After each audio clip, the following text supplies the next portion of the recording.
Connection हुने जोडिँदै गर्छन् सरले सुरु गर्दै गर्दा हुन्छ होला एकछिन है त सर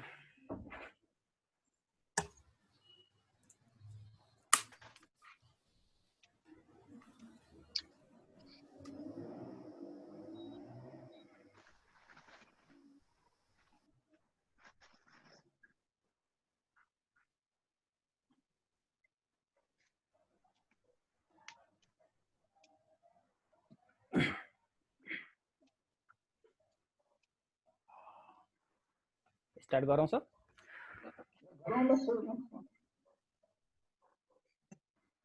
ल तपाईले अलि इन्ट्रोडक्सन पनि गर्दियौ उहाँ रिसोर्स पर्सन भए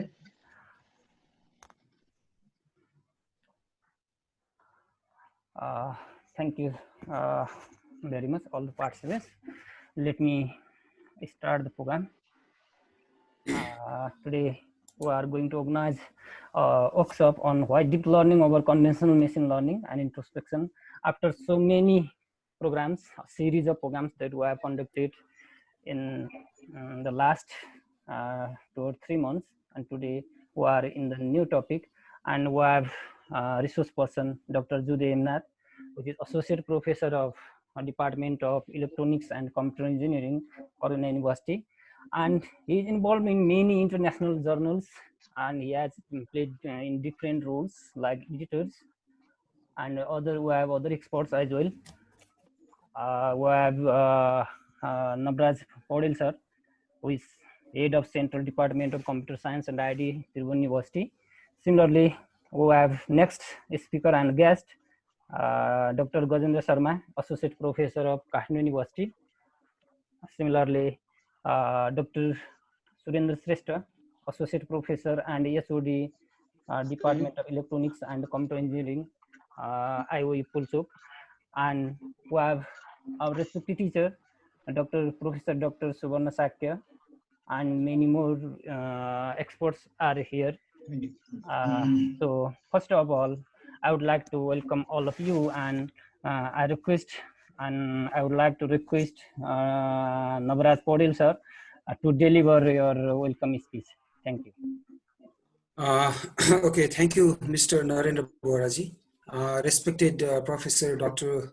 Subarna Sakya, who is also convener of this workshop, Dr. Jude Hemnath, the resource person of this workshop, Dr. Surendra Shrestha, Head of Department of Electronics and Computer Engineering, IOETU. Similarly, we have Dr. Gajendra Sharma from Kathmandu University, all the members of Central Department of Computer Science and Information Technology, members from Department of Electronics and Computer Engineering, and the members for ACEN, and all the members of IT Teachers Association Nepal, and the most important, all the participants in this workshop. First of all, I would like to welcome all the participants here in this online workshop, and especially I would like to welcome our respected resource person, Dr. Jude Hemnath. As we know, deep learning is gaining much more popularity due to its supremacy in terms of accuracy while trained with huge amount of data. And for many real world applications, of course, we have to deal with very large amount of data. So I think deep learning is very much useful for us. And deep learning is also very useful for researchers who are interested in the research activities in the field of machine learning. And I hope this workshop will be very useful and helpful for all of us in the near future, and especially to those who have their research interest in the field of machine learning. Once again, I would like to thank and welcome everyone here in this online workshop. Thank you very much. Thank you, Nabraj sir. Similarly, I would like to invite Dr. Gajendra Sharma for a short speech. Please, Gajendra sir. Mic off गरिदिउ है अरूको mute गरिदिउ सबैलाई mute गरिदिउँ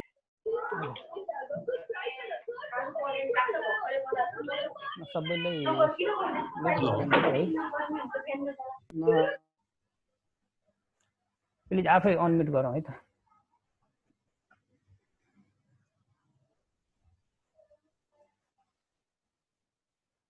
Gajendra sir unmute गर्न सक्नुहुन्छ hello Okay. From Good afternoon all. ठिक छ मेरो भोइस ठिक छ है? ठिक छ सर, ठिक छ। एकदम ठिक छ sir. Okay, good afternoon all. Respected Professor Dr. Subarna Sakya, respected Professor Dr. Subarna Sakya, convener of this program, one day talking program, especially our chief resource person or chief guest of this program is Dr. Jyot Hemnath from Karuni University. And the topic is very interesting. Why deep learning over conventional machine learning and introspection. So very interesting and hot topic in IT field. And we'd like to welcome Dr. Jyot Hemnath in this program. And I hope that all the participants would be benefited from his speech in this topic.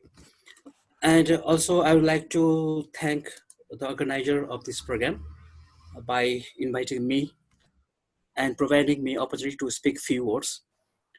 And especially deep learning is one of the major topic in the research field of IT or in computer engineering. And nowadays, without deep learning or without machine learning, we can't do new research in computer engineering area.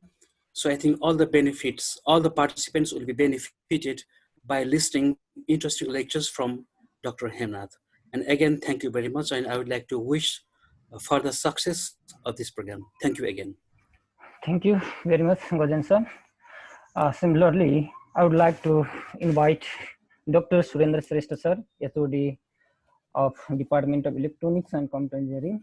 I will put you. Please, Surendra sir, for short speech. Okay, good morning, good afternoon, and namaste for all. And respected Professor Subarna sir and chief guest from India, Karunya University, Dr. Hemant, and all participants. I hope all participants or we will enjoy Dr. Hemant this speech related to deep learning and conventional machine learning, why it is important, how it is work, and how we use in our regular daily life. I hope that technology, how it is used as a deep learning as well as machine learning, conventional machine learning. Of course, we know that this era or this world now going on always is digital, and this digital learning system make us from India, from US, or from any from the world, anywhere from the world, we can make as a very nearer with us, and we can share our knowledge always, as well as we can get knowledge from the expert from the different place of the world. So I hope all the participants will know the detail about this deep learning and convolutional machine learning, and this benefited for all. And of course, it will be the conversation, and those who are not during this speech, some if problem, of course, we can communicate with Professor Hemant, and we'll go this. And I hope this program will be great success. Thank you. Thank you very much. Thank you very much, Surendra sir, for your short, sweet speech. And next, our turn goes to our resource person, chief guest of this event, Dr. Hemnath. I would like to invite you, and we want to deliver most of the time to him. Please, Dr. Hemnath. Thank you. Thank you very much, Dr. Narendra. Is my voice audible? Yeah. Yes, is my screen visible? Yeah. Yes. Okay. Thank you very much, my friends from Nepal, and especially Professor Dr. Subarna Sakya. I know him long back, and we are very close friends. and we are being working with together, and most probably we will be seeing some of you face to face in Nepal also. Thank you very much, Professor, We also for inviting me. we already published one book also. Yeah, IoT Yeah, and yes. yeah. Thank you. Yes. Thank you, Professor, and thank you all my other colleagues from Tribhuvan University and IT Teachers Association and Association of Computer Engineers Nepal. Thank you very much for inviting me, and thank you very much for having the trust on me. Now it is my responsibility to give you something for the next maybe probably 1.5 hours on the concept of deep learning. Right? Now the time is 4:05. Definitely, I think I need some 1.5 hours for this program. So till 5:35 or 5:30, I'll be going with my lectures, and then we will have some question answer sessions also. So I don't think a little bit extension of time. I think it will be definitely useful to you. Right. Now the topic I have chosen for for today's session is why deep learning over conventional machine learning. Right. Uh, Nowadays, if you look at the trend of computing, not only computer science, any other branch people who are working in the field of computing, they talk about deep learning. But the major problem is they talk about deep learning without knowing the internal aspects of deep learning, which prevents them from going for further extension of deep learning or any innovative contribution or any novel contribution. They do not understand why this deep learning originated and how it can be modified. So my main objective is to bring a clear understanding of what is deep learning and why do we go for deep learning and what are the concepts revolving around deep learning, and I will end with the case study of application related to COVID-19 detection. Right? So I understand uh, before going into the presentation, this is my credentials. I always advise my participants of various webinars to have a PowerPoint slide of their own also. This is a PowerPoint slide which helped me to have some sort of self-evaluation. So between two webinars, I come to the PowerPoint and check whether I can change anything in numbers. If I am unable to change anything in numbers, then it indicates that I am sitting idle for those duration. Right? A very good self-evaluatory tool. I advise all the participants also to have a self-evaluatory tool with you so that you can move further in your research career. You should have always an areas of interest. It can be wide, nothing wrong, but a root should be always there. And then the next 4 points corresponds to the publications. You must concentrate on publications which are indexed, or the Thomson ISI journals or JCR journals, which are very, very important and accepted worldwide. Scopus is also good, right? The number is important. Then the cumulative impact factor of your side journals is important. Citations is important. Important. So these are the 4 things related with the publications. Once you cross the publications, you go to the next level of applying for projects. For the projects, so I have 3, one from government of UK for to the tune of 35,000 UK pounds, and 2 with government of India. And the next is your book publications. Along with your journal publications, you can also concentrate on book publications. Elsevier, Springer, CRC Press, Taylor and Francis publish lots and lots of books. Myself and Professor Subarna already have a book, and there are lots and lots of scope on that.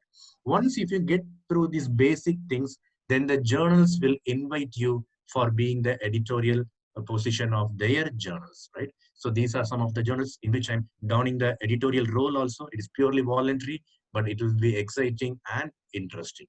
These are some of the credits a researcher can have. And you can go for the book series editor, guest editor. You can be a part of different labs across the world. They are looking for some researchers or scientists who can do some innovation to the host and to the invitees also, right? So I am part of labs, all artificial intelligence related labs from Argentina, Brazil, and Romania, some of the keynote talks and some of the conferences which are organized abroad. So if you have something to start with, your PPT may be having only less number of bulletins or less numbers, but gradually if you have a self-evaluation, definitely it will improve. So this is the agenda for today's session. So I know that The participants who are sitting on the side, other side will be from different categories. I will split into 3 basic categories. One is the beginner level, another is the intermediate level, and another is the expert level. So I have framed my contents in such a way that it will satisfy the beginners, the intermediate level, and also some mathematical part which can be taken by the expert people. Irrespective of your area, you know better than me in which area you fit into. You can observe that much of contents. So need for deep learning. Why deep learning? I will talk about the first part, then the different types of deep learning networks, right? And their brief overview. I will go for the second part. And the third one is the spinal cord of deep learning, right? Without this deep learning cannot be fulfilled, or it cannot reach a higher state called as convolutional neural networks, which is being popularly used. I will deal that in detail. And then deep learning has already taken an advanced position, which we call it as transfer learning. So I will talk about how to transform from deep learning to transfer learning, some objects. And then I will have some application part with respect to the COVID-19 detection that is of important in the current situation. You can also work in that specific area if you are interested. Then I will give some open research problems for the research scholars or the academicians sitting on the other side. And then we can have a question answer session. Right? So question answer session is the most important thing, I guess, because in all the other points I am going to talk from my mind. I do not know what you have in your mind. So if you have anything special, or if you have any doubts or queries in the implementation part or anything, or in the journal or anything of such, you can always feel free to. Now we'll go into the first part of our deep learning approaches, need for deep learning. Why deep learning? If you understand this concept of why deep learning, then there is high chance of making many modifications in this deep learning approaches. So before going into why deep learning, there are some prerequisites. Deep learning is an advanced part of computing, and the base of deep learning is artificial neural networks. Many of the students, they come to me and they ask me, sir, I want to do a project or do my research on deep learning. So the immediate question I will ask is, how much you are experienced with artificial neural networks? Sometimes they say, I do not know, I have not heard about artificial neural networks. Then the concept is completely wrong. Without knowing the base or the foundation, you cannot build on any building or any structure. I asked them to go back, have at least a basic understanding of ANN, and then come back to me. So the same advice I'm giving you. Maybe professor can record this video also, so that we can give to the participants along with the PPT and my voice also. So if you are not very good in artificial neural networks, I kindly advise you, you can go back, have a hands-on training on artificial neural networks, then come back, you will understand in a better way. So without ANN, it is a bit difficult to understand the concepts of deep learning. So now, history of deep learning. Right? Any technology innovations or anything of that sort has a revolution, right? So to be frank, it started much earlier than 1940, but the actual concrete evidence or structure is from 1940. So from 1940 to 2010, we have lots and lots of architectures which revolves around AI, right? AI is the broader umbrella. Under AI, we have a concept called as machine learning. So AI is the concept of building intelligent machines. A machine you can understand, who can walk on the road, who can behave exactly like a human being. You would have seen the movie Terminator, where we can see the villains having a structure of a robot, something of that sort, right? It has not been achieved so far. So with that structure, right, how can we make them accountable with the environment, right? So for that, we have the concept of machine learning. So AI is the broader umbrella. Under that, one subdivision is machine learning, which can train the machine with the environment, right? Under machine learning, one part is called as artificial neural networks, right? It is a type of algorithm or methodology which works based on the training and testing process. So when you look at this diagram, from 1940, 1950, 1960, all these are different types of artificial neural networks which have been created. Backpropagation network in 1990, between 1980 and 1980 is very, very important. That is the base on which the complete revolution of deep learning took place.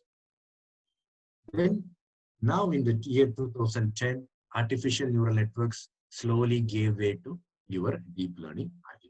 So the hierarchy you must understand first: AI, machine learning, artificial neural networks, and deep learning. Just because you have the word learning, machine learning, and deep learning are not same.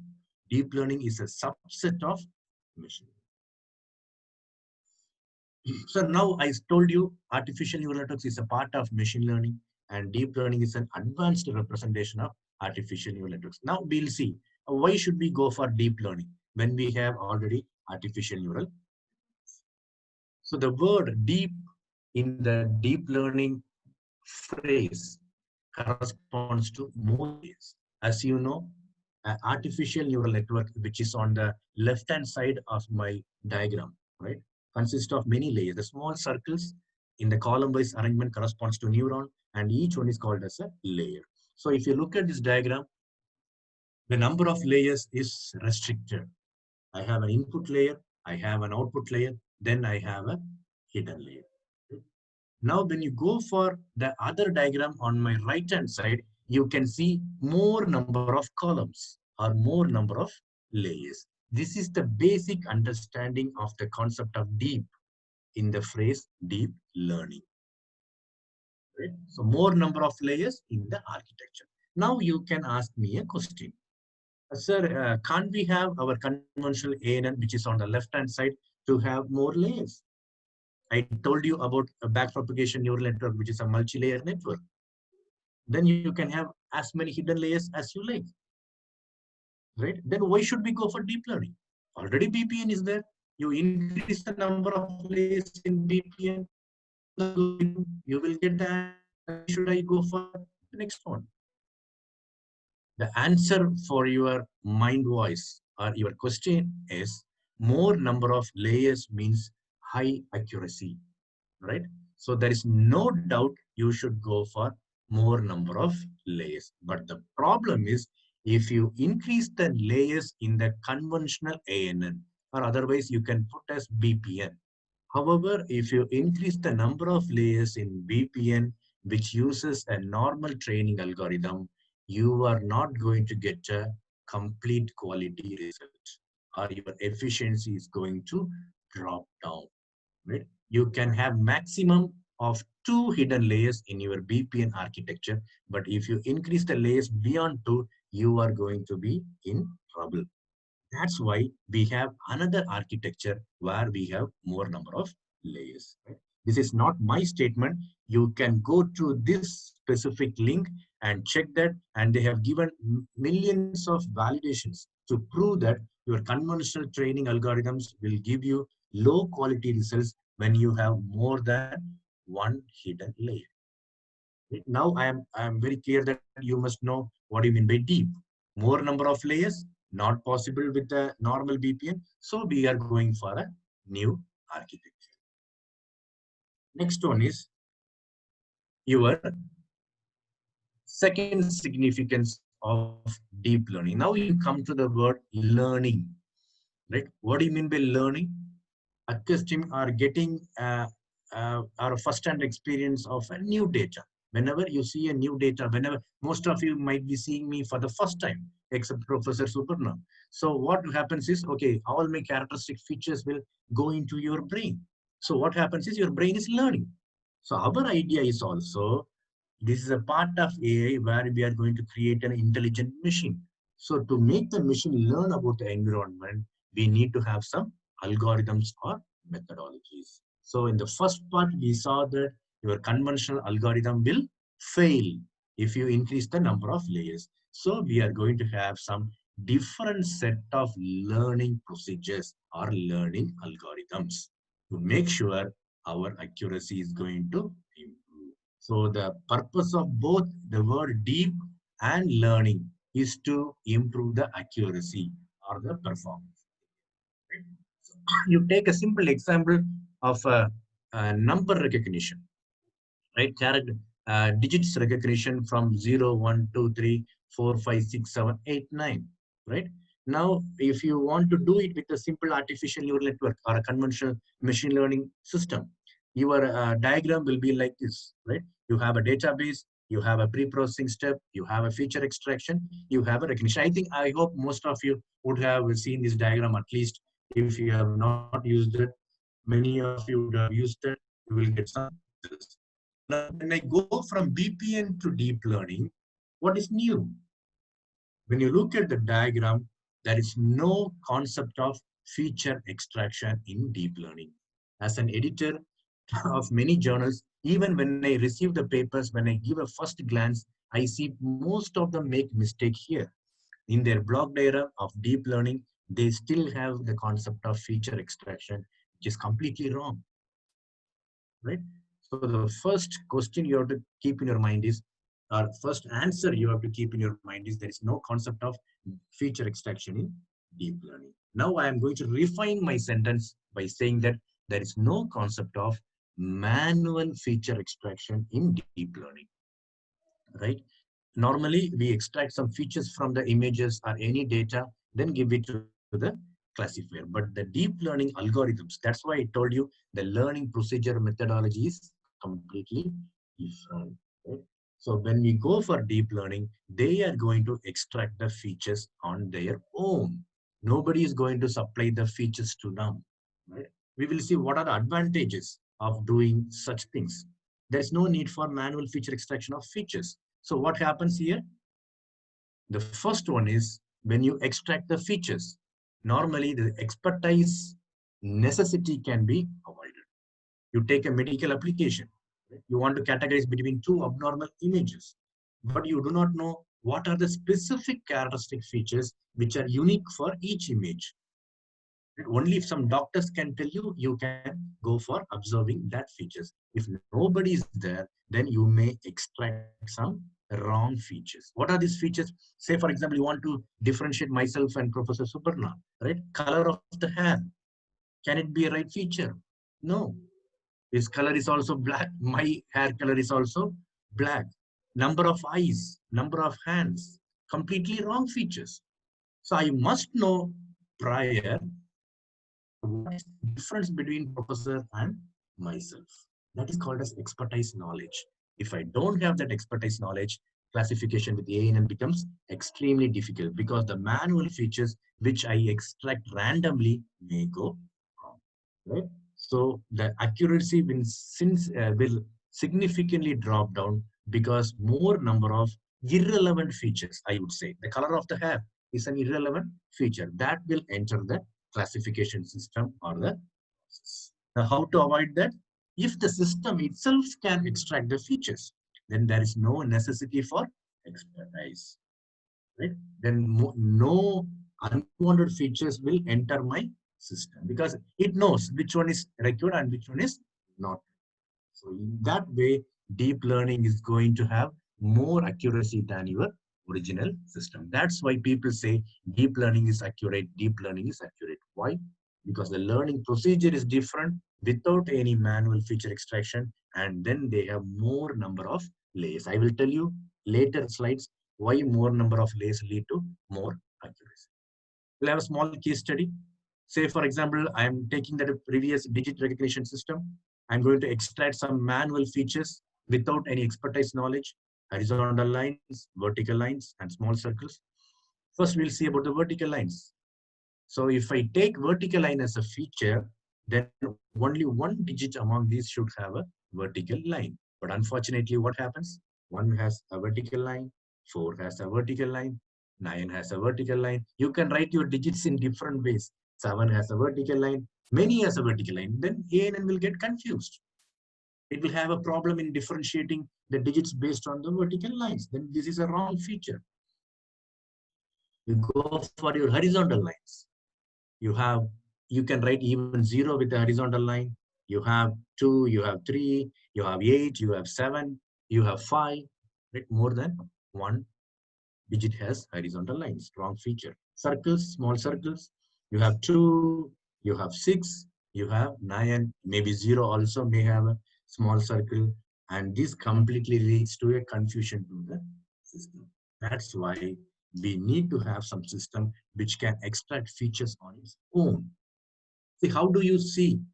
When you see me for the first time, you say, this is Professor Jude, right? My characteristic features are stored in your brain. Is there anyone who extracted my features and fed to your brain? No. You already have eyes, which is connected via dendrites with your brain. So when eyes look at me, it passes the necessary information and the brain extract the features, right? My first outline will be extracted, then my internal parts will be extracted, and it is when I meet you for the second time, right? If I meet you for the second time, then some real recollection process takes place. This is the process of learning in a human brain. So the same thing should be repeated when you go for artificial system also. What happens in our artificial neural network is, first of all, it could not give you more accuracy because of the restriction in the number of layers, because of the different learning algorithms, and because of manual feature extraction. These are the 3 points which can concretely say why deep learning is necessary when you go for practical implementations or research purpose.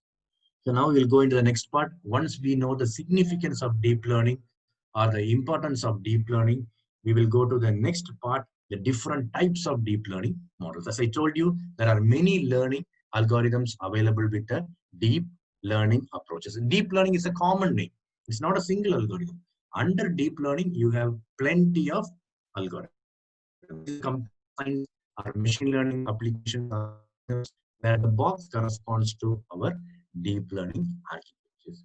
If you look at on my right hand side, you can find 10 to 12 architectures. But if you Google down, you can find at least thousands of different modifications in deep learning. That's why innovation or difference, how you make a difference with a fellow researcher, that is what very, very necessary in the current research competitive arena. If you want your paper to be published, you have to show some difference.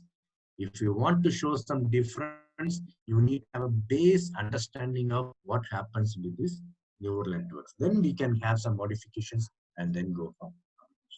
So now I will talk about some of the three, I'll give a brief overview of maybe three different types of deep learning models. Then I will talk in detail about the backbone of deep learning models called as convolutional neural networks. The first commonly used deep learning model is autoencoders. I hope you must have heard about this, or at least you can understand or have a brief idea of what is autoencoders. Any application or any research paper or your work which involves huge amount of features or data need a concept of feature selection. In other words, your data set is huge. Now you want to reduce the number of data. For that, we can go for an algorithm called as dimensionality reduction algorithm. Right? Conventionally used algorithm is principal component analysis, or in short, we call it as PCA. But when we go to the deep learning architectures, right, we call it as autoencoders. So autoencoders are used, can be used in all sort of applications, whether you do in NLP or whether you do in image processing or whether you do in video analytics, irrespective of your data, speech, audio, video, or text, whatever, you are going to use autoencoders for dimensionality. So it is used to generate codes. How do you reduce the data? Initially, you have 100 data, say for example. Now, when you look at after the training process, you will have only 10 data or 20 data. How is that possible? Right? We call the reduced data set as codes. You must be knowing about codes, right? Codes is any form of unintelligible information representation for a third person can be called as codes. So your auto encoders are also going to do a coding process, converting from an infinite data set to a finite data set. And similar to our conventional decoding process, here also we have a decoding process to check whether our reduced dimension, or we can call it as code, is correct or. So this is the architecture. This is a clear-cut representation. So when you look at the first architecture, you can see the blue color, right? Blue color is the encoder part and the yellow color is the decoder part.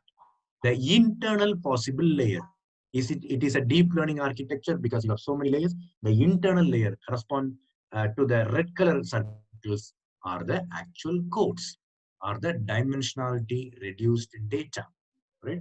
So initially I have 6 blue color. The 6 blue color is reduced to 2 red color. This is the concept of autoencoders. Only the significant features are represented, are taken and represented in the internal layer of autoencoders. So this is a better representation of this diagram. Your input layer and the internal H layer or the red color layer together called as encoder, and that H corresponds with the decoder are called as and the yellow color layers are called as decoders. So now can you tell me from where you are going to take the output? Is it from the last layer, yellow color layer? No, last layer is not your output. Your output is going to be in the red color layer because we are bothered about the dimensionality reduction of our input data. So some conditions you should satisfy. The number of input layer neurons should be always equal to the output layer neurons. Why? Only then we can have a check whether my input is equal to output or not, whether my reconstruction. What we do in coding, we convert my original data into a code, then that code is given as input and my original data will be reconstructed. To check that I should have equal number of neurons in the input layer and the output layer. And interestingly, your hidden layer neurons is always lesser than the other layers. Again, why? You are going to reduce the data. If you increase the number of neurons, then your data will be increased. That is not necessary. So you should have lesser number of neurons. The internal layer corresponds to the data in the compressed form. The training algorithm is same as that of your BPN. That's why I told you should have an idea of artificial neural networks also. The only change is in BPN, you have a target, which is a different output. But here, our output is same as that input. We are trying to make sure when we rotate the algorithm, your output should be equivalent to your input. When both of them matches, then the codes, what you are going to get is. So we have different types of auto encoders also. The one which I showed you earlier is called as undercomplete AE, where you have less number of neurons in the hidden layer. But there are also some different types called as regularized or overcomplete autoencoders. Among them, the first one is called as denoising autoencoders. This is also called as stochastic autoencoders. So researchers, if you are using some work for noise removal, specifically with the signals or any data outlier removal, you can make use of this autoencoders. Here X1, X2, X3, X4 corresponds to the original data, and the noisy representation is represented by X1 cap and X4 cap. We are making it purposely to 0 to show that some noise has been added. Now your output is again going to come to the first layer of the original data, try to find a match. Each time when you find a match, you can get your final data correctly. But can you find a contrasting term in this diagram or a structure in this diagram? What I told you previously, the number of hidden layer neurons should be less. But here what happens? The number of hidden layer neuron is more. So what happens here is at a time we will make few neurons off. So logically speaking, neuron is going to be only less, but you can have more number of neurons and you are going to choose which neurons you are going to make off and which neuron you are going to make. Another thing is sparse AE. And again, as you know, sparse is a largely a variant or very less number of data spread across the domain. There you can see the diagram clearly. The shaded hidden layer neurons shows the off state. So practically speaking, it is only 3 neurons, but we make use of 5 neurons. That's why all this comes under the category of over-complete auto encoders. And we have another contractive AE to increase the robustness of my approach. So even if there is any small sensitive changes in my original data, my training process should not start from the beginning. Then it will be hugely time consuming. Avoid that, I go for a contractive AE where only the expression will be changed. I have a delta or lambda term in the final stage.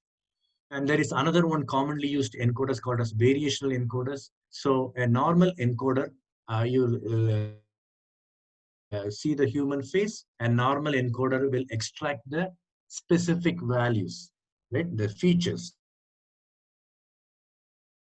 or the compressed form of the data, give to the decoder, which is equivalent to our architecture.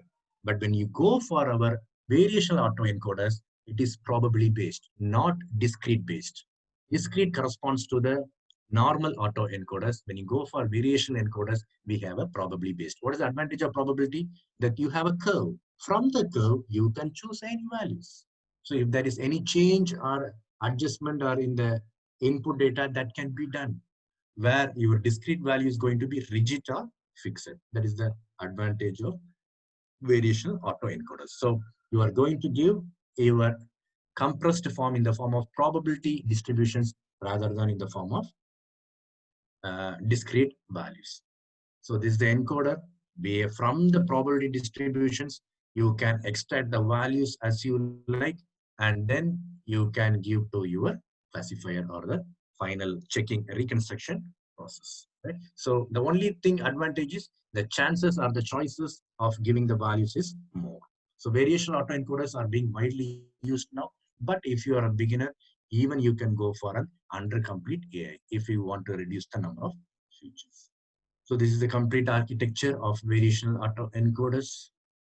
Next, we come to deep belief network. This is another deep learning model which is on heavy usage. This is also used for dimensionality reduction, right? So you have a visible unit, which is called a red color unit, and also your hidden unit, which is given in the blue color. Now you come to the previous diagram. We have a stacking up of RBM. RBM is another conventional ANN, which can be called as recurrent Boltzmann machine. So a combination recurrent Boltzmann machine will have only one input layer and one output layer. But because I am going to stack it, the green color corresponds to the input layer, and the next hidden layer 1 forms the output layer for RBM1. The same hidden layer 1 will be the input for the next. So that is called as the stacking procedure. So you can have as many hidden layers as you like and as many combinations of RBMs you like. If you have an idea of RBM, this is going to be very easy. So the important point you have to understand here is the fourth point. Deep belief network has connections within RBM. Input layer is connected with the hidden layer. But when the next time it acts as an output layer or an input layer for the next RBM2, there will not be any connection. That's why we say deep belief networks has connections within RBM. RBM1 connection is there. But within RBM1 and RBM2, there is no connection. Same layer acts as output layer for the RBM1. Now it acts as input layer for the RBM2. Again, the process is same. It is going to extract some significant features from your original infinite data, and you are going to get a compressed form, or we can say the specific features of your data are developed or obtained by this deep belief network or RBM2. So when you go from RBM2 RBM3, more number of features or exact number of features you can expect, but each time the number of features will reduce. So it can be trained with the greedy algorithm. The third one is your commonly used deep learning model. Nowadays, it is on the rise again, but this method is normally used for classification tasks. The previous two I told you about the dimensionality reduction, which can be used for all sort of application. But now this is a network which is used for a classification process, specifically NLP, right? Natural language processing, or the signal processing, where your signal data, one-dimensional signal data, which occurs in a continuous way. Anything which occurs in a continuous way, we can go for make use of this long short-term memory networks. But what is the use of this LSTM? Before LSTM, we have a conventional network called as recurrent neural network. Recurrent neural network means you will have a feedback, physical feedback from output to input. When you have an feedback from output to input, the stability is increased. Hopfield neural network is one best example. So what happens is from the previous layer's output, we are going to get information. That means based on my yesterday's history, I can predict what I am going to do today. Yesterday, if I am preparing for the PowerPoint presentation, then the system can say that today I am going to have a session with Nepal professors. Right? So this is the way how a recurrent neural network works. What happens practically is it can be used only for a short-term memory. Right? It can be used only for a short-term memory. You look at the word just the previous event, or because I can say that yesterday's events. If I go for storing the memory of day before yesterday's event, then my decision making today is going to go wrong. RNN do not have the capability of storing long memories or long histories. All right. So, in other words, mathematically speaking, RNN can have one layer or two layers. If you look at the diagram which I'm given here, the recurrent neural network from 1A, right? The first one is a rolled one. The equal to diagram is a simpler one. So if you look at that diagram after equal to sign, you can see from A, the yesterday's event, it is going to the today's event. From the today, it is going to the future event. This is the architecture, but the limitation here is it can go for only a limited past memory. Say, for example, one layer or two layer. If I want to predict something today based on what I was doing last week, then I should go for LSTM. Right? That means a simple example I can give. I was living in France for the past 10 years. Now I am fluent in dash. Right? What you will understand? Fluent means language. If I'm living in France, then I should have understood French. This is only two sentence gap. If you have a history where the France word is used somewhere in the initial part of your paragraph, your system is going to fail now. So LSTM has the capability of storing large amount of past histories. That's why it is specifically applicable for text continuous streaming of text data or signal. So these are some networks which are capable of long-term dependencies. And this is the complete architecture of LSTM. If I have given an alphabet A, it means the same structure which we see in the middle is also available in both the parts. The continuous structure will go. So here we have an important part called a cell, the topmost vertical line. I'm showing in the next diagram, CT-1 and CT. This is the place which is going to delete or add. Some information may be redundant. So that information should be deleted. Some information may be new or necessary. That should be added. That process will go on in the CT-1 to CT line. So now we will see how it happens. LSTM has the ability to remove or add data. It works with the help of three gate-like structures. The first gate is called as forget gate layer. You can see the diagram, small diagram here. What do you have? Input and sigma. Can you see this diagram in the middle of my diagram on both sides A? In the middle, you can check that you have the sigma, you have an X of T, you have a cross sign. Right? Now what happens is for this first layer, forget layer, I am going to give my X of T, the current input, and H of T-1 is the past history, past information, right? Now this sigmoidal function, this sigma is nothing but sigmoidal activation function. If you have to use neural networks or BPN, you must be knowing that. This sigma function will have only two values, either 0 or 1. If you go for a discrete sigmoid function. So if it is 0, you look at the diagram, what happens in the top? You have a multiplication sign. If it's 0, whatever data coming from the HT-1, it will become 0. That means the data in that previous history is not necessary. Right? That is the way how I'm going to remove the redundant data with the help of the forget gate. So next, what happens? This is structure of a forget gate layer where you have X of T and H of T-1, and your output is either 0 or 1. When it's multiplied, it is going to give a necessary value or an unnecessary data, depending upon the values. Next, we have the concept is, okay, now I have removed the redundant data. Now from X of t, which is my newer data, I need to add some new information, maybe whether the word France, or whether the subject Jude, or whether the pronoun I. These things should be added. So what I'm going to add, that process will be done with the help of this second layer, which we're going to call it as input layer, or you can call it as input gate.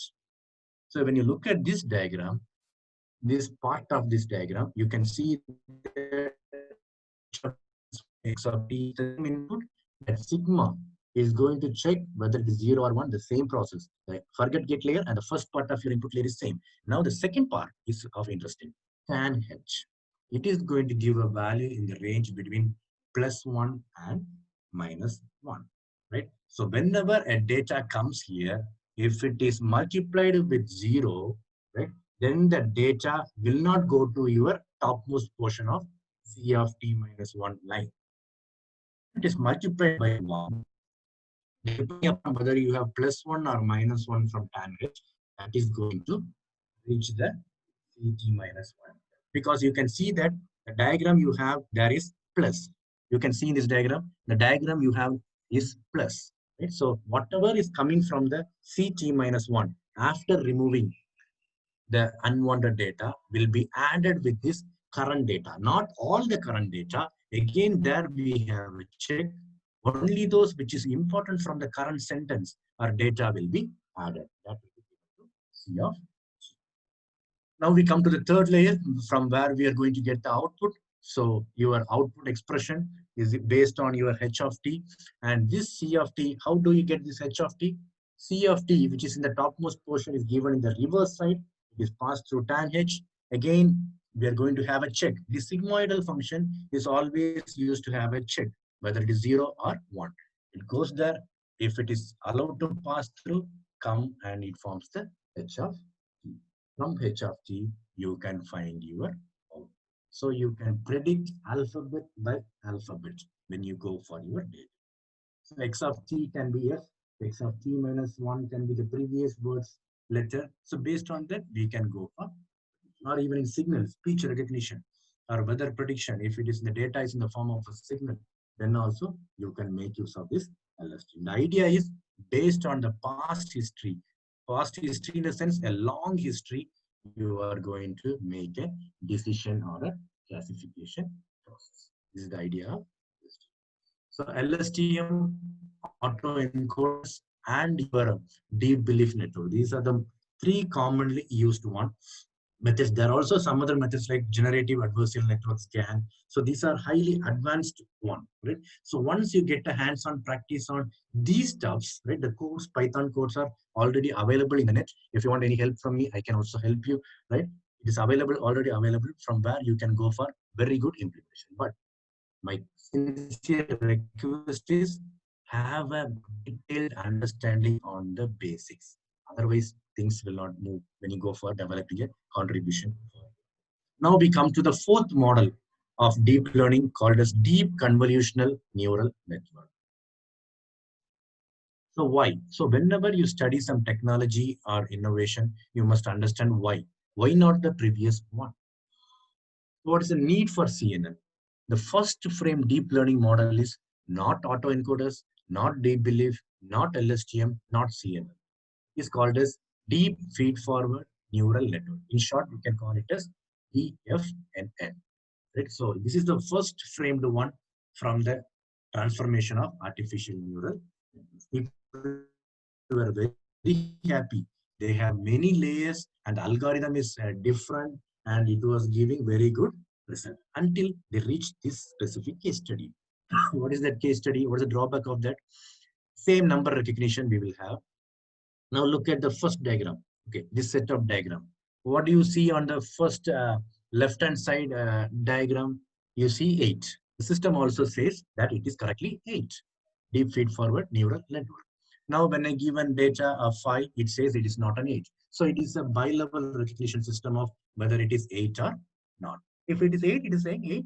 If it is not 8, it is saying not 8. That's fine. DFNN works better. Now, when you look at the second set of data, what is that again? 8.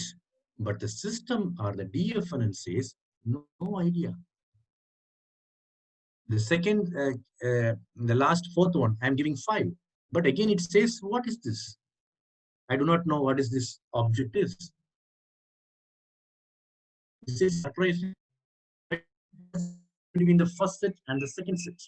In the first set, your region of interest or your data, your object is in the middle of your image.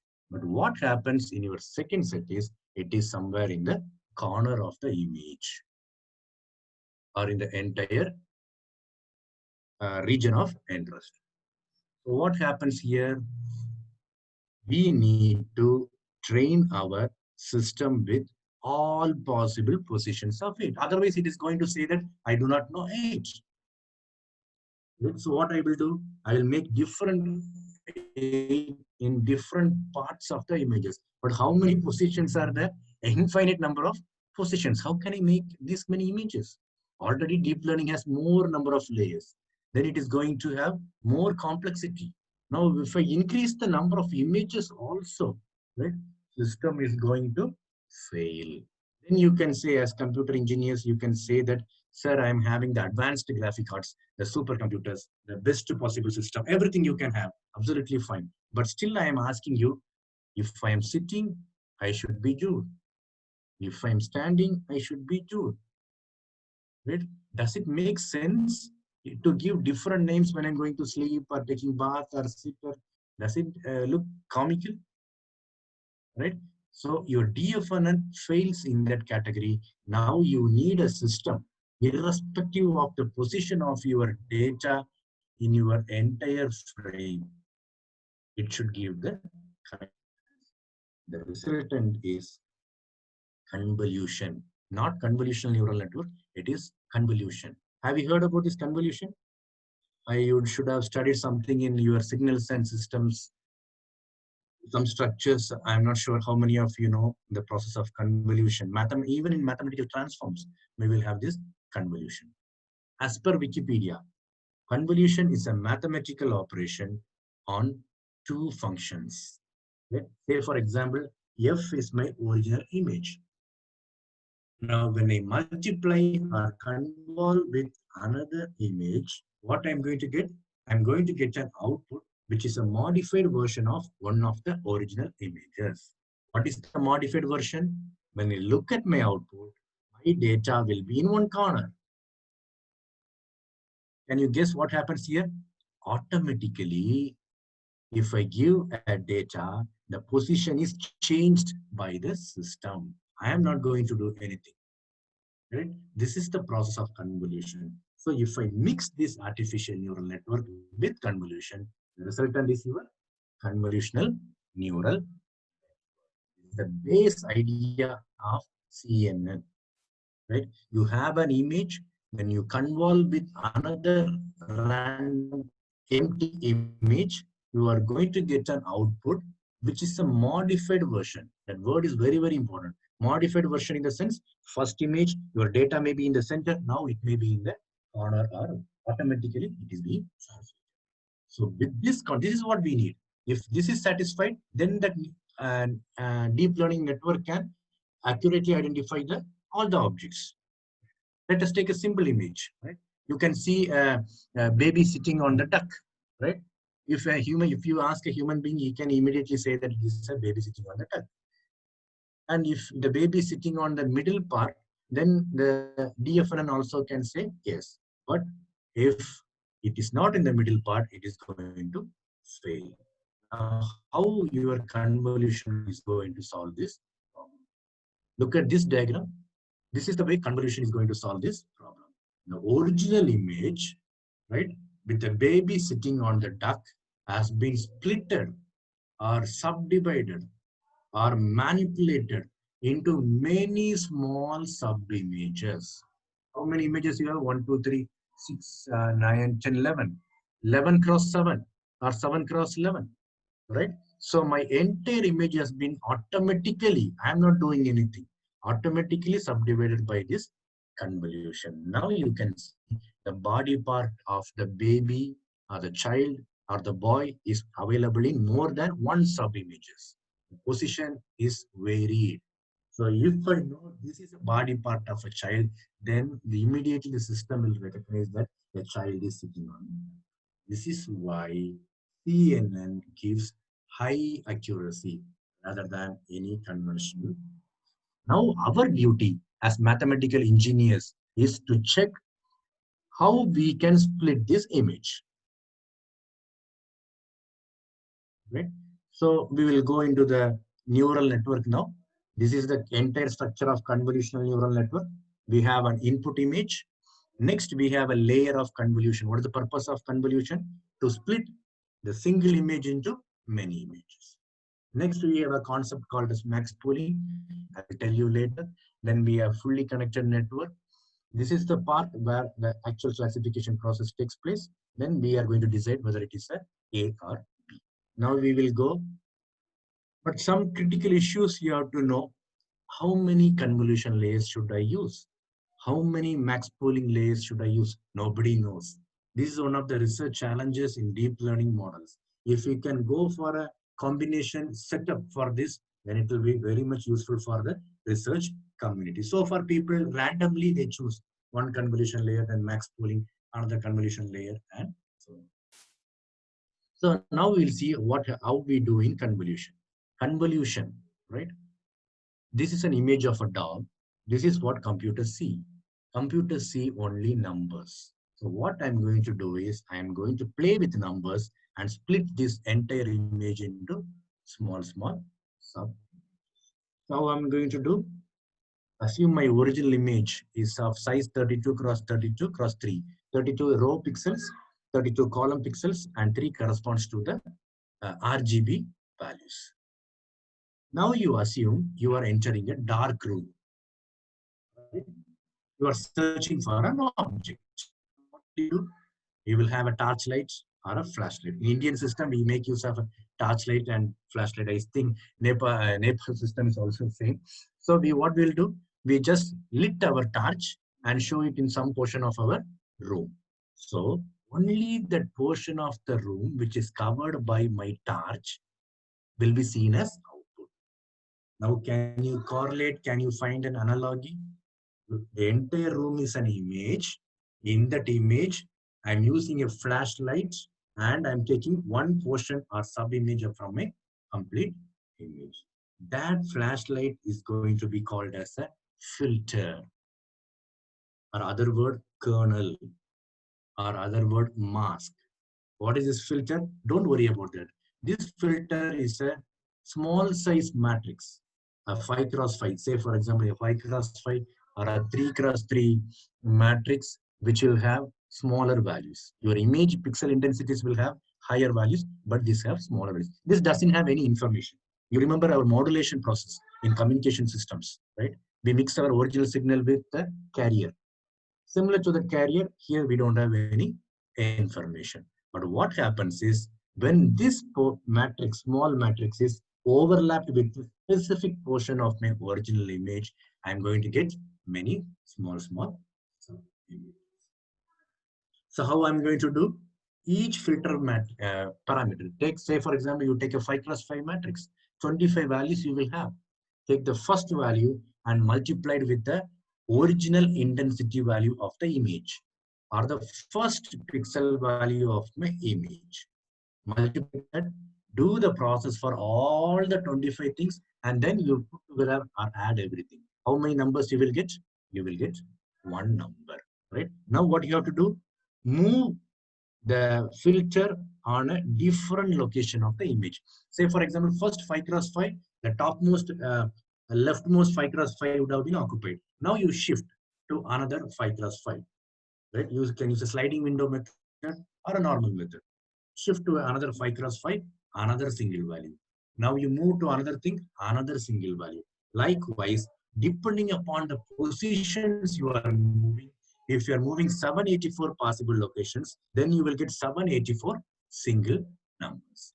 If you convert these 784 single numbers into a two-dimensional data, then you will get something like a 28 cross 28 array. Right? But if you display this 28 cross 28 array, you will not be able to see a complete image. Now I will show you what happens at the output of the first convolutional process. This is an example for a mathematical step. You can see the red color corresponds to the filter.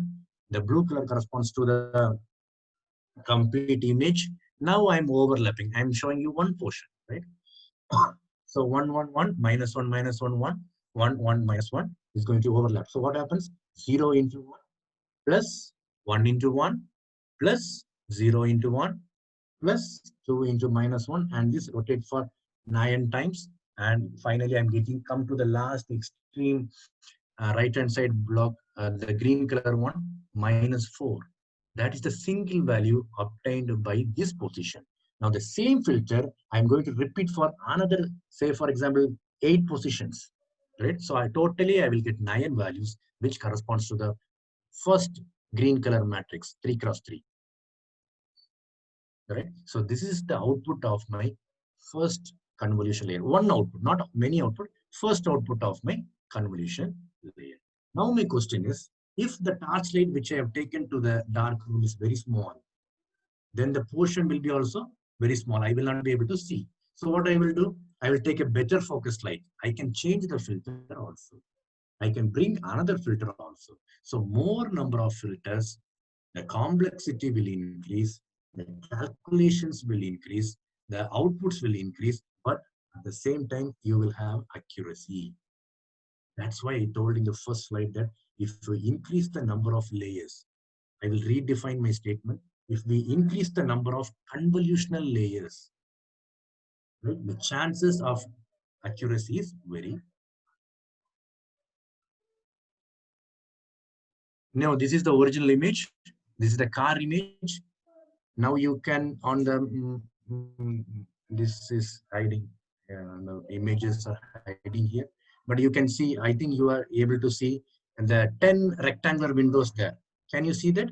These, what are these things? These are small sub images which has been obtained by the convolution process. I have taken a pixel, right? I have moved over different positions of that image.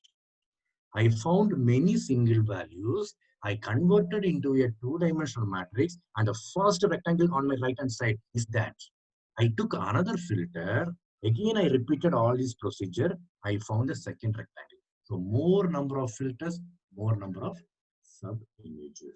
Now, what do you see in the sub-images? No, nothing is there. But can you see some shades, some lines, some curves, right? These are called as low-level features. Right? These are called as low-level features. We'll take another example. I have a original image. Sorry, this is not an image. This is a filter. The image is not shown here. The filter is here, and this is my output. Now I want to guess what is the original image. Anybody can guess this? I am showing a filter. I am showing you a output. Now what will be the input image? This is actually the back portion of a mouse. Right? So with this filter, when I moved over this mouse, I could get this part of my mouse, with which I will not be able to say that this is going to be. So such type of curves in the previous car image, you can see only shades or lines in the first layer. These are called as low-level features, lines, curves, edges, right? With which you will not be able to say what is what. Now, what happens is, if you want to detect the objects, we need to go for higher level features. What are higher level features? For finding higher level features, you need to go for another layer. Whatever output you have got now, that will be given as input to the second layer, and that layer output will be given to the third layer, and this process keep on continuing. More number of layers, you are going to get more number of features. Say, for example, your square is an example for a higher level feature. Why do I say like that? Square is formed from 4 straight lines. In the first layer, I would have got a simple straight line. In the second layer, I will got another straight line. So likewise, when I go on moving the object, a combination is formed, then I will get a square. The same way for a semicircle or a circle, whatever it may be. But with one single convolution layer, you will not be able to find your object. So this is what happens in your convolution layers. Now, after convolution layer in my network, I have a concept called as max pooling. Why do I have max pooling? Do you remember the child face sitting on the duck when I split into many small sub images? Now I will ask you a question, right? Did you see the part of the body in all sub images? No, right? When I split into many sub images, I could see only in some sub images, not in all. All those sub images are not necessary for processing. That can be removed. That process is done by the max pooling layer. So how will you find that? Mathematically speaking, when you convolve these filters and the original images, if your number, look at the rectangular box, look at the rectangular box. If your number is large, then you can say that some object has been identified. If the number is small or zero, or the zero means what? There is a mismatch between the filter coefficients and your original image. Then you say that is not going to be useful to you. So such type of outputs or sub images should be removed. How can we do that? We can do with the help of a downsampling procedure, which is called as max pooling. In max pooling, you can look at the first quadrant where I have 4 yellow color concepts, right? I have rounded or circled one yellow color object. Likewise, I have 4. Each yellow color corresponds to a sub image. So I look at the sub image and check. I look at the sub image and check which is having the lowest possible value. Or in other words, I can check which is going to have the highest possible value. The highest possible value is what object is found. That alone I will take for further processing. Everything else I will. Here I have formed a 2x2 dimension, right? I have taken 4 sub images, and from 4 I have taken only one. You can have 3x3, you can have 4x4, depending upon your. This further reduces the size of the array. So the third part is your fully connected layer, where your normal neural network will play. Now all these features, what does convolution layer gives? It doesn't give anything else. It gives features, right, in the form of a matrix that should be given to the your neural network. In the neural network, you have a conventional BPN, input layer, an output layer, and you can have a hidden layer. So when you go for training your network, what happens? The filter parameters, the initial filters in the convolution layer, also called as weights, should be initialized. Then these values are given to the convolution layers, and the convolution process is given to the max pooling, and it reaches the fully connected layer, from where you will find the target. The target and the output will be subtracted. You will get the error. Conventional normal process. The error will be taken back, and first you are going to adjust the weights, and next you are going to adjust the filter. In neural networks, you are going to adjust only the fully connected layer weights. But in convolutional neural network, it is complex. You need to adjust the weights and also the filter parameters. Why? The filters are the one which are going to show you the objects. If you're showing in the wrong direction, you are not going to get the object. So that filter coefficients, if you change, there's a chance that that object can be. So error value detected, reverse pass, you are going to use the gradient descent algorithm, and it will slight modification will be there. We call it as Adam algorithm or Ada optimizer algorithm. So those algorithms are available in Python in a ready-made fashion. You can make use of it. So this is a small example. Maybe I can quickly go through this example. You have an original output, you have a convolution, you have a filter. Now when you multiply or overlap with this, you have an expression x2 f11, x23 f12, and so on. If you write it in an expression way, right, you will get O11, O12, O21, O22. X is nothing but your input, F is nothing but the filter, O is nothing but your output. Now our question is how to adjust the weights. Right? See, if you look at any deep learning paper or literature, this training part will be completely hidden. Nobody will give you an information about this training part. But if you understand that, if you include some mathematical equations in your research papers, then the chances of your paper getting accepted is very high. Just I will give a hint of what happens here. So from the previous layer, we have the loss function. Loss function is nothing but the error function. Error function is nothing but output minus target.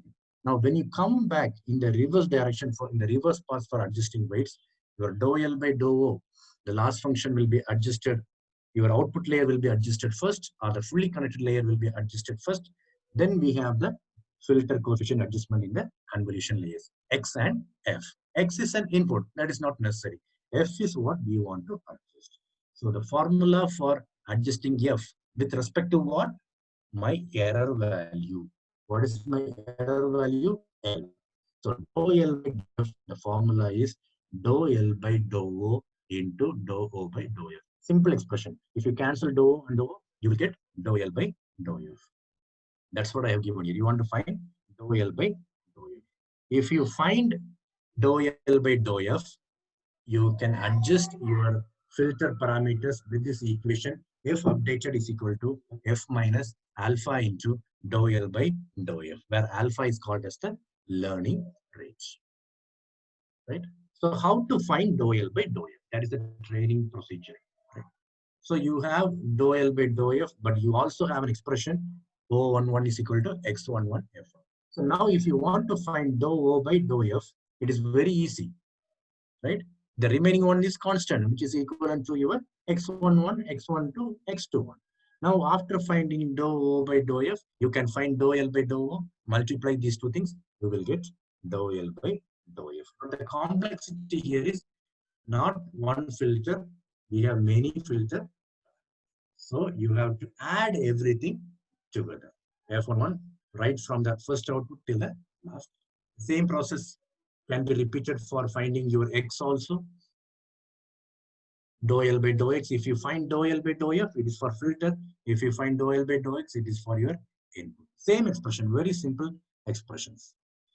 So instead of your X1 in the previous, here you will get F1. So putting in a nutshell, the convolution layer of a CNN, the process of finding dou L by dou F is also equivalent to a convolution process between X and your last gradient. Convolution is from the forward pass, from the input layer, convolution layer to the output layer. But when you adjust your weights, it is between your loss or your error value and your input value.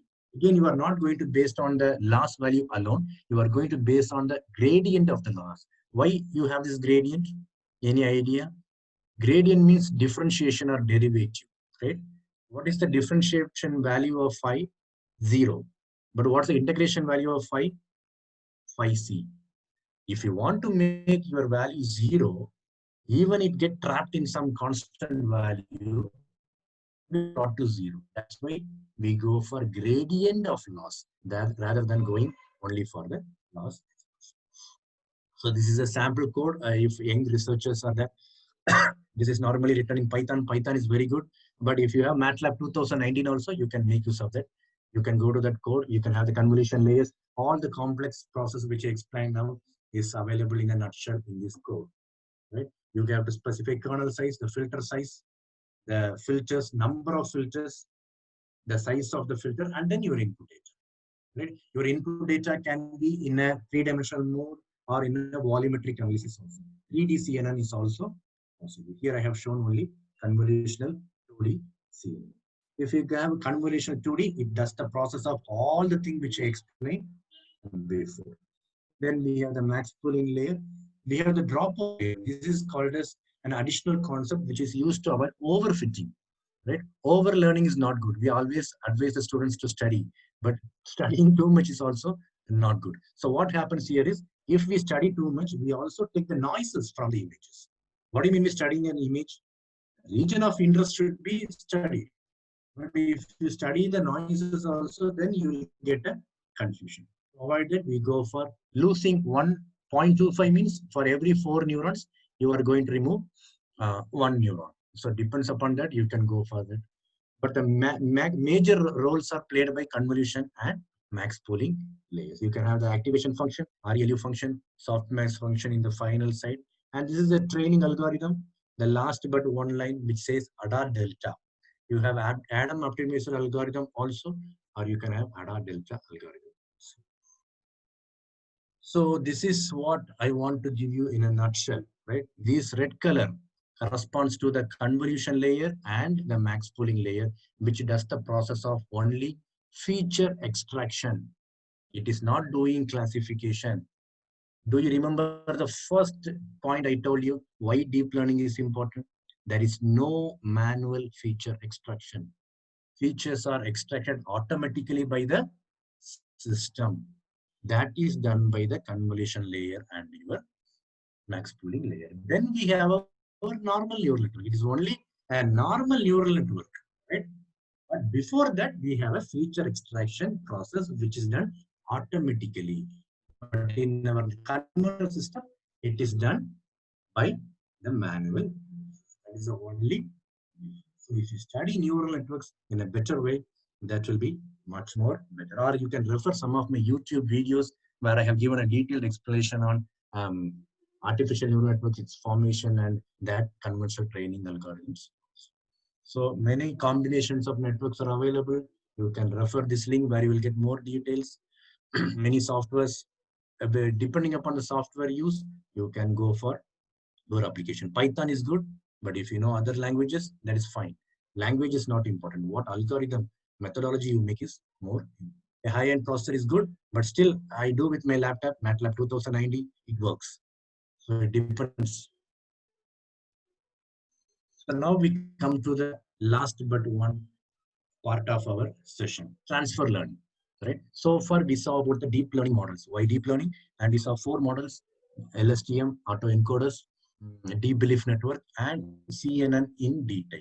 Now, from these deep learning models, we go to an advanced model called as transfer learning. This is what most of the people are using nowadays. What is transfer learning? The simple example is, if I know to ride bicycle, right? If I know to ride bicycle, then I will learn how to ride a car, right? That is very easy. That means if I do one process, if another process is similar to that, then I will be able to do. Now, if a human being can do, can a machine do? That is our question mark. 4 possibilities are there. Here you take the cycle as the database, cycle as the domain, riding as the task, right? So here in the first sentence, I have given same riding. So same task, different object. So based on that, we can have 4 possibilities. Same task, same domain. Same task, different domain. Different task, same domain. Different task, different domain. Right? But the first one and the fourth one are out of equation. Same task, same domain, anyone will do. Right? If I ask you to write an English poem, then if I ask you to write an English essay, you will write. Because you know English, you know the task of writing, you will write. The fourth one is not relevant. I am taking bath. I am writing English. And there is no transfer of knowledge. Nothing is necessary to be transferred. But the middle 2 1, same task, different domain. Different task, same domain. Human beings can do. Can the machine also do?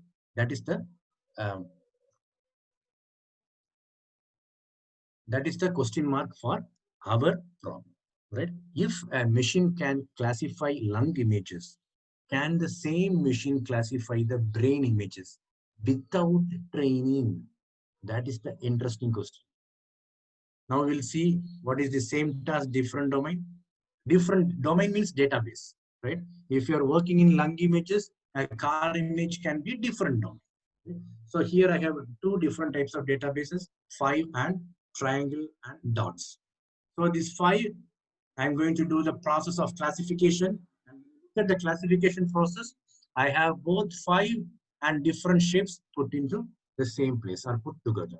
But when you go for different tasks, same domain, even though the database is same, here I have used different databases.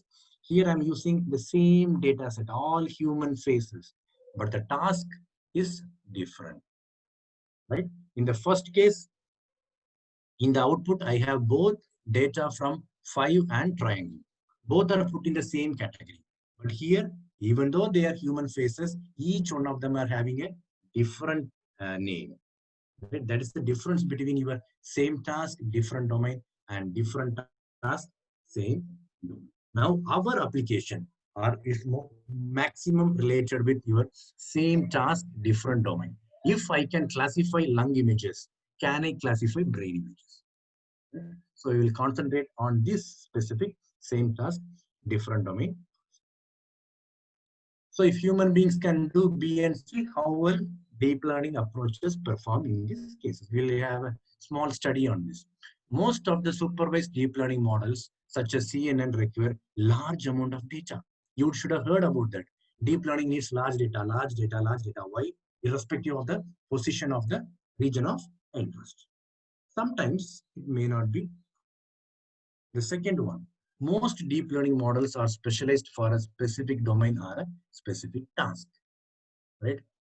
If I'm working in an image processing, there are some models, UNet, ResNet, AlexNet, GoogleNet, right? All these will work only with images, right? If I want to do with some signal, what should I do? Again, I have to come back from the scratch. Again, I have to set the filter and do everything. So now can I see these two things as drawbacks of CNN? First one is large amount of database requirement. Then it is used only for a specific task or a specific domain, right? Now you look at this diagram. On my left hand side, you can see the conventional system, right? Conventional system of classification or doing some learning task. But look at the round size. Data set 1, data set 2, both are of the same size. That means I need to train again the system, or I need to have large amount of data when I go for conventional CNN method of training. When you look at the other transfer learning approach, can you see the size of your data set too? That means if I classify lung images, I get some knowledge on the medical images, and that knowledge will be transferred to the second task. Now, even if I have small number of brain images, still the task will be satisfied. Now, which one is better? Left hand side or right hand side? Definitely the right hand side. So CNN has been transformed or advanced into a concept called as transfer learning, where without the original training process, we can take some pre-trained models or already trained parameters and use it for our second task. That is where you have many concepts like AlexNet, UNet, ResNet. You should have learned about that. That is available. But you have to be very careful. You cannot transfer something from a car image to a brain image. So you must know what to transfer. If your image is common to source and target, right? If it is from medical category, then you can go for that. When to transfer, right? Only if you feel that your system performance can be improved, then you go for that. Just because everybody is saying transfer learning, don't put a car image and a brain image, which is of completely different category. You cannot learn anything from car. Car images have sharp edges, but brain image is completely smooth. Those features will not be relevant for this, right? So you should be very careful when we use transfer learning. How to transfer? The same training algorithms you can use, but the advantage is step number 2, where you need not train the filter parameters. In CNN, I told you, you need to train the fully connected layer and the filter parameters. But here, you need not train the filter parameters. It is sufficient to train only the final fully connected layer. Rest, everything remains the same. You should have heard about this VGG 16, VGG 19, Inception V3, Exception, ResNet 5. All these are different in terms of the layers. Right? If you want, you can Google down. If you look at the diagram, what do you find here? The same convolution layer, same max pooling layer. Right? But the combination is fixed. That's what I told you in one of the slides, how to find the combination. This system has been framed for only 16 layers with this combination, which will good. There are also other models. And for your text data, we have Stanford AI and we have the BERT algorithm, BERT, and many other models are also available. Now we come to the last session. I will take another 10 minutes and I will wind up. Applications, right? How to go for applications. COVID-19 is one of the biggest tasks now, and the general architecture will look like this. You look at my original input. What do I use here? X-ray and CT scan images. Both are lung images. Now, X-ray is lung, CT is lung. Can I use transfer learning? Yes, you can use. With the X-ray image classification, I can then give my CT scan to check or to make sure that some knowledge is transferred from X-ray image classification and given from the CT image classification. This is the first convolutional layer, which is given as feature maps. When it is converted into one-dimensional data, then it given to my pre-trained models, which is 16 inception V2. Decision tree is not a pre-trained model. Then I find out whether it is normal, whether it's pneumonia or COVID-19. So this is the image database. Researchers, professors, if you want to work on this, you please go to this link. You can find lots and lots of images on that with the differentiation between COVID, SARS. Very, very difficult. SARS, another disease which originated in China, I think, in the year 2002. So that also looks like your COVID. So how to differentiate that? Or how to differentiate the normal pneumonia? That is highly challenging. So this database has both CT and X-ray images, and this is the shape. If I don't give you the names below, definitely you will not be able to identify which one is SARS, which one is pneumonia, and which one is COVID-19. We can help the doctors. Doctors are struggling to identify whether this patient is actually a serious category or not. We can do something for. So models used, all pre-trained models. These are my implementation parameters. You can also check that. And the performance measures, you must be knowing about this: accuracy, precision, recall, true positive, true negative, false positive, false negative. And this is the results which we got in terms of the performance measures. We take the X-ray images of COVID and the normal images. We give it to the convolution layer. It extracts the features. What could be the feature? Can you tell me here? The white portion. Normal images, your rib gauges will not have white portion.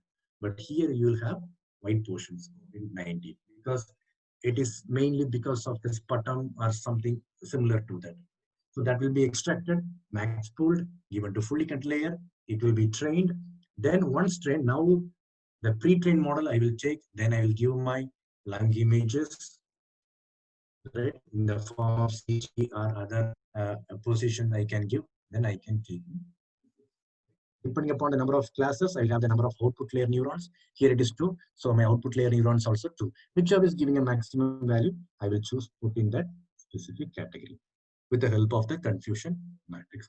These are some of the plots which shows the error is decreasing. This is another model's result. So here I purposely I put this block there, tabulation. Can you see a number 1.00? It indicates precision is 100%, which is not always possible. So researchers, when you write the papers, make sure that you give the all 100% results. That will be glaring to the editors and immediately they will reject your paper. Kindly avoid that. And this is another model, and these are the results where your error will be close to the training error or it can be reduced in a further. So this is another work where we have used another database. If you are not interested in the first database, you can go to this database where the interesting part is they have given a bacterial and a viral pneumonia classification also. Nowadays in India, I am not sure about the Nepal situation. In India, we have a case called as drug-resistant TB. Tuberculosis is slowly coming back to here. So that becomes drug-resistant. Even if we give antibiotics, it is not going to respond. And we differentiate that from the X-ray images also itself. Early detection, that can help the process in a better way. This is a custom model. I told you pre-trained model. This is the model which we generated. We randomly put some convolution layers and max pooling layers and we took the results, but the results are not that efficient in comparison to the pre-trained models. This is a custom model confusion matrix where the diagonal elements corresponds to the normal classification. I hope you must be knowing about that. The other one are misclassification. Never ever give a table like this. This is wrong. So from my presentation, I should make you understand that which one is good, which one is bad. Right? 1.0, not at all possible. Again, the same situation. Another possible work, you can go to this website. You can take images from here also. These are CT lung images, plenty of images. Medical imaging is of boom now, right? So if you can work in that, you will become a world-class researcher. So prediction of outbreaks also you can check. Nepal people say here today it is 1,000 cases. What will happen tomorrow? Can you have a mathematical model using deep learning for predicting that? Maybe possible. You can try on that, but it will be very challenging because when your paper is under review, they will know the real situation. So if you submit today, next week it will be under review and they will find out that whether your model is working or not. So you should be very ready with the high quality. So some of the open research problems,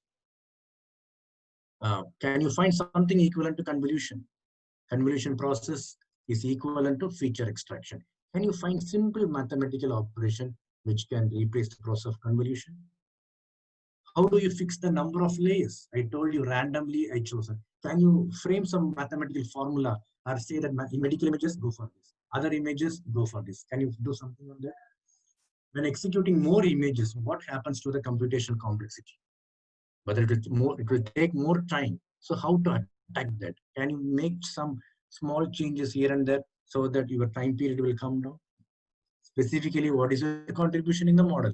Are you still using a treatment model or doing something different? Is an accuracy of 100% possible? Right? $1 million question. There may be 2 children running the race. If you ask the children, I came first. And if you ask how many people ran the race, only 2. That is not correct. You should not say with only 2 images you are testing the process and say 100%.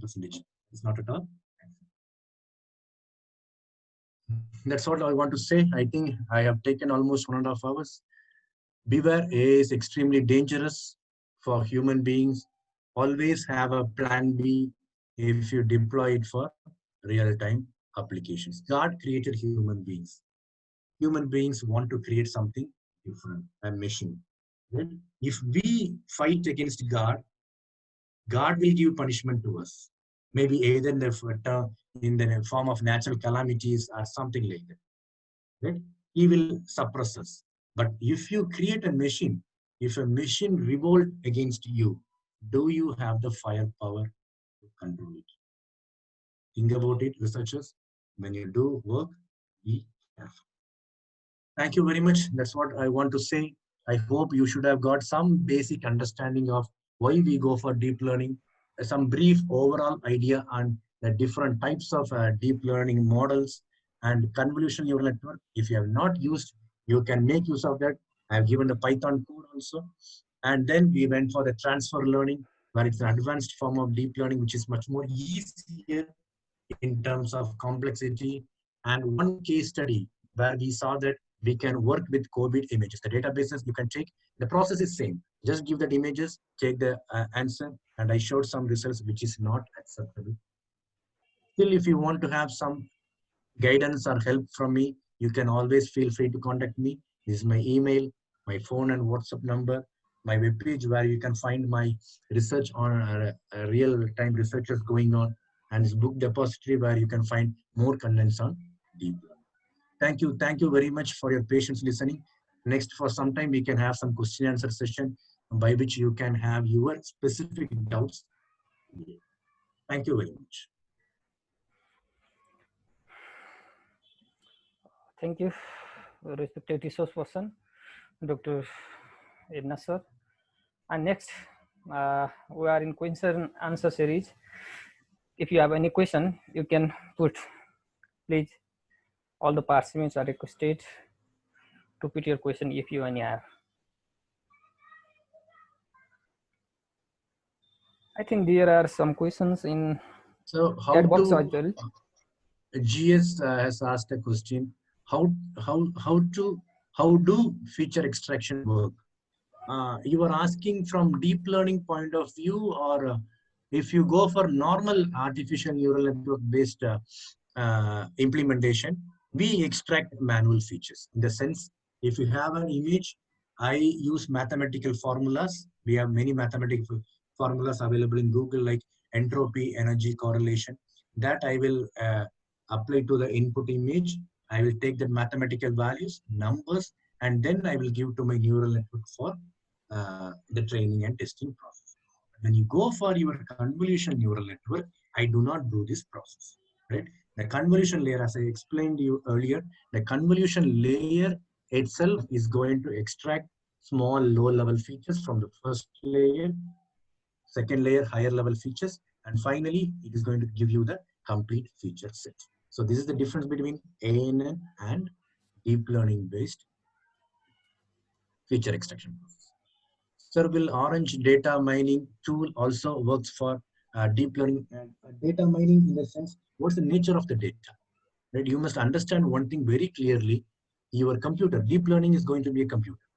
Right? Your computer will not understand anything like a signal or an image or a video, right? It will understand only numbers, right? So you must be very careful when you go for this conversion from a real analog data into a numerical form.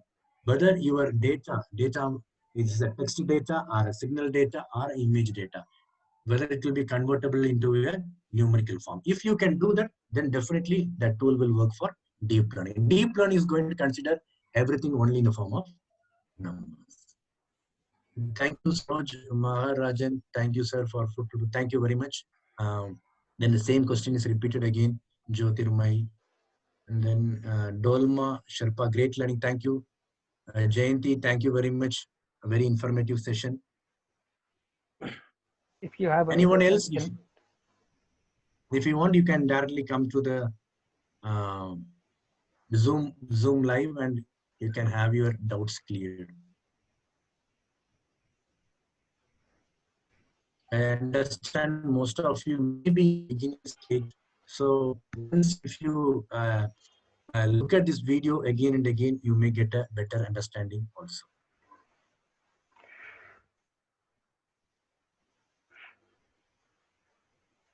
thank you, our respected resource person, Dr. Hemna sir, once again for your time and for nice talk on interesting topic. Thank you. Thank you.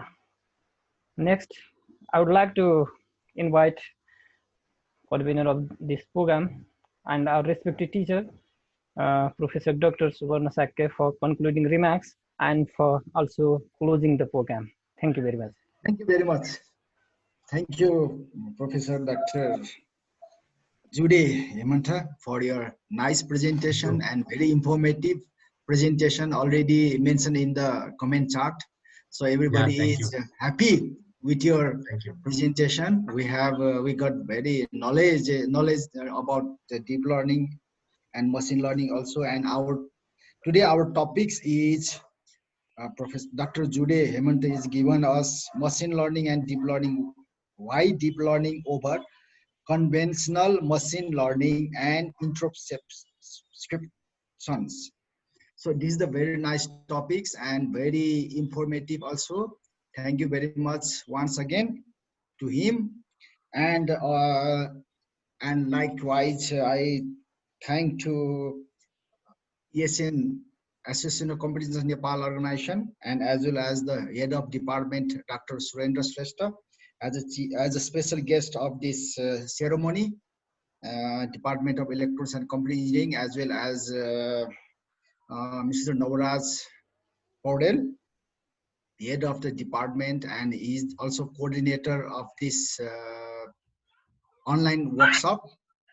He is from the Central Department of Computer Science and IT, and from the IT Teachers Association, moderator Mr. Narendra Bora and his team, all the participants, ladies and gentlemen, and thank you very much for your patience in this presentation ceremony. And we got a lot of information. And lastly, I will thank to all organizer, supporter, and especially our resource person. Without him, it is not possible to conduct such type of session. Yeah, thank you very much again to him. And the webinar of this workshop is already finished. So thank you very much. And next hour, continuing, we are going to do another workshop is cyber security and artificial intelligence. Is very soon, before August 15th.